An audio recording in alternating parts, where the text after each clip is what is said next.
നമ്മുടെ അലാം വന്നു കഴിഞ്ഞു. അലാമുമായി വന്നത് റിനു ആണ്. ഗുഡ് മോർണിംഗ് റിനു, എന്താണ് പുതിയ വാർത്ത?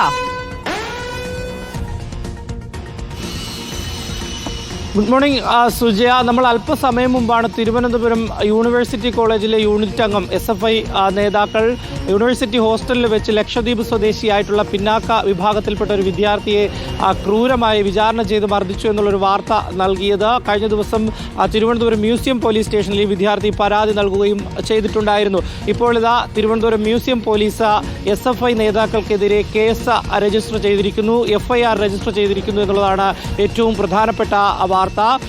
അതായത് ഭാരതീയ ന്യായ സംഹിത 296B 115(2) 127(2) 329(3) എന്നീ വകുപ്പുകൾ പ്രകാരമാണ് ഇപ്പോൾ കേസ് രജിസ്റ്റർ ചെയ്ത് അന്വേഷണം ആരംഭിച്ചിട്ടുള്ളത്. നിലവിൽ നോൺ വെയിലബിൾ അല്ല, അതായത് ജാമ്യം ലഭിക്കുന്ന നിസ്സാര വകുപ്പുകളാണ്. നമ്മൾ പോലീസുമായി സംസാരിക്കുമ്പോൾ കൃത്യമായി അന്വേഷണം നടത്തേണ്ടതുണ്ട്. കാരണം ഈ പരാതിയിൽ ജാതി വിളിച്ച് അധിക്ഷേപിച്ചു എന്നടക്കമുള്ള ഒരു പരാതിയാണ്. അതുകൊണ്ട് തന്നെ കൃത്യമായി പരിശോധിക്കണം, അന്വേഷിക്കണം. അതിനുശേഷം മാത്രമേ അത്തരത്തിൽ ഒരു വകുപ്പ് ഉൾപ്പെടെ മുന്നോട്ട് കൊണ്ടുപോകാൻ കഴിയൂ, അല്ലെങ്കിൽ ചേർക്കാൻ കഴിയൂ എന്നുള്ളതാണ്. തുടർന്ന് അന്വേഷണത്തിന് ശേഷം അത്തരം വകുപ്പുകൾ ആവശ്യമുണ്ടെങ്കിൽ അത് ചേർക്കും എന്നുള്ളതാണ് നമുക്കിപ്പോൾ ലഭിക്കുന്നത്. SFI നേതാക്കളായിട്ടുള്ള ആദിൽ, അതുപോലെ തന്നെ ആകാശ്, അഭിജിത്ത്, കൃപേഷ്, അമീഷ്, ഒപ്പം കണ്ടാലറിയാവുന്ന 2 പേർ, ഇവർക്കെതിരെയാണ് മ്യൂസിയം പോലീസ് ഇപ്പോൾ കേസ് രജിസ്റ്റർ ചെയ്തിരിക്കുന്നത്. നമുക്കറിയാം, മണിക്കൂറുകൾക്ക് മുമ്പാണ്, നിമിഷങ്ങൾക്ക് മുമ്പാണ് ഈ ഒരു വാർത്ത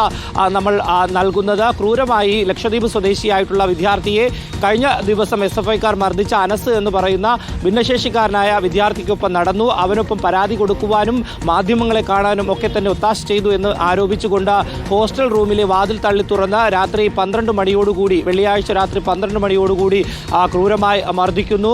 യൂണിറ്റ് കമ്മിറ്റി അംഗം, SFIയുടെ യൂണിവേഴ്സിറ്റി കോളേജ് യൂണിറ്റ് കമ്മിറ്റി അംഗം ആകാശിൻ്റെ നേതൃത്വത്തിലുള്ള സംഘമാണ് ഈ യൂണിവേഴ്സിറ്റി കോളേജ് ഹോസ്റ്റലിൽ താമസിക്കുക പോലും ചെയ്യാത്തവരാണ് ഈ ഹോസ്റ്റലിലേക്ക് ഉള്ളിലേക്ക് കടന്ന് ക്രൂരമായി ലക്ഷദ്വീപ് സ്വദേശിയായിട്ടുള്ള വിദ്യാർത്ഥിയെ മർദ്ദിച്ചത് എന്നുള്ളൊരു പരാതി. ആ വിദ്യാർത്ഥി അടക്കം നമ്മളോടൊപ്പം പ്രതികരിക്കുന്ന ഒരു സാഹചര്യമുണ്ടായി. അദ്ദേഹത്തിന് ആരോഗ്യപരമായി വലിയ ബുദ്ധിമുട്ടുണ്ട്. മെഡിക്കൽ കോളേജിൽ ചികിത്സ തേടിയിരുന്നു. ചെവിയുടെ കേൾവി ശക്തിക്ക് തകരാറ് സംഭവിച്ചു എന്നതടക്കമുള്ള കാര്യം അദ്ദേഹം നമ്മളോട് പറഞ്ഞിരുന്നു. ഇപ്പോൾ ഇതാ അതിൽ ഒരു ഇമ്പാക്റ്റ് ഉണ്ടായിരിക്കുന്നു. മ്യൂസിയം പോലീസ് കേസ് രജിസ്റ്റർ ചെയ്ത അന്വേഷണം ആരംഭിച്ചിട്ടുണ്ട്. സുജയ, ഇപ്പോൾ കേസെടുത്തിരിക്കുന്നതിന്റെ ഏറ്റവും പ്രധാനപ്പെട്ട വിവരങ്ങളാണ് റിനു പങ്കുവച്ചത്. തിരുവനന്തപുരം യൂണിവേഴ്സിറ്റി കോളേജിലെ വിദ്യാർത്ഥിയെ ഹോസ്റ്റൽ മുറിയിൽ വെച്ച് മർദ്ദിച്ച കേസിലാണ് SFI പ്രവർത്തകർക്കെതിരെ കേസെടുത്തിരിക്കുന്നത്.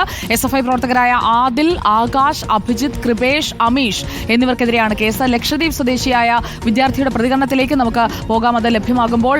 റിനു ശ്രീധർ, ഒരു കാര്യം കൂടി, നേരത്തെ അതായത് ഭിന്നശേഷിക്കാരനായ വിദ്യാർത്ഥി ആദ്യം കൊടുത്ത പരാതിയിൽ അതിൽ അന്വേഷണം എങ്ങനെയാണ് മുന്നോട്ട് പോകുന്നത്? അന്നത്തെ സംഭവത്തിൽ കൃത്യമായ നടപടി എടുത്തിരുന്നെങ്കിൽ ഈ ഹോസ്റ്റൽ മുറിയിൽ പോയി അടിക്കാനെന്നുള്ള ധൈര്യം ഉണ്ടാകുമായിരുന്നില്ലല്ലോ, അതെന്തായി?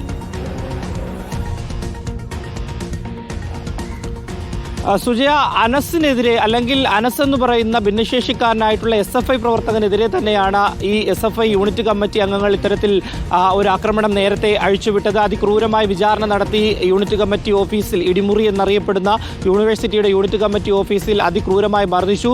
അതിനുശേഷം അദ്ദേഹം പരാതി നൽകുന്ന ഒരു സാഹചര്യമുണ്ടായി. പക്ഷേ പോലീസ് അനങ്ങാപ്പാറ നയം സ്വീകരിച്ചു എന്ന് വേണമെങ്കിൽ പറയാം. കണ്ടോൺമെന്റ് പോലീസ് സ്റ്റേഷനിലാണ് ഈ ഒരു പരാതി ലഭിക്കുന്നത്. പരാതി ലഭിച്ച് ഒരാഴ്ച പിന്നിട്ടിട്ടും ഈ പ്രതികളെ പിടികൂടാനോ ഒന്നും തന്നെ പോലീസ് തയ്യാറായില്ല. തുടർന്നും ഇത്തരത്തിലുള്ള ക്രൂരകൃത്യം നടക്കുന്ന ഒരു സാഹചര്യമാണ് നിലവിൽ ഉള്ളത് എന്നുള്ളതാണ് ഏറ്റവും പ്രധാനപ്പെട്ട ഒരു കാര്യം. തുടർന്ന് ഈ പ്രതികളെല്ലാം തന്നെ, അതായത് അനസിനെ മർദ്ദിച്ച പ്രതികളെല്ലാം തന്നെ തിരുവനന്തപുരം ജില്ലാ കോടതിയെ സമീപിക്കുകയും ഇടക്കാല ജാമ്യം, അതായത് ഈ വിധി, ജാമ്യ ഹർജിയിൽ ഒരു വിധി വരുന്നതുവരെ അറസ്റ്റ് ചെയ്യരുത് എന്നുള്ളൊരു വിധി സമ്പാദിച്ചെടുക്കുകയും ചെയ്തു എന്നുള്ളതാണ് നിലവിലെ സാഹചര്യം. അതുകൊണ്ട് തന്നെ ഇവർക്കെതിരെ ഒരു നടപടിയിലേക്ക് ഒന്നും തന്നെ പോയിട്ടില്ല. പോലീസിനെ അറസ്റ്റ് ചെയ്യാനോ തുടർ നടപടികൾ സ്വീകരിക്കുവാനോ കഴിഞ്ഞിട്ടില്ല എന്നുള്ളതാണ് ഏറ്റവും പ്രധാനപ്പെട്ട ഒരു കാര്യം.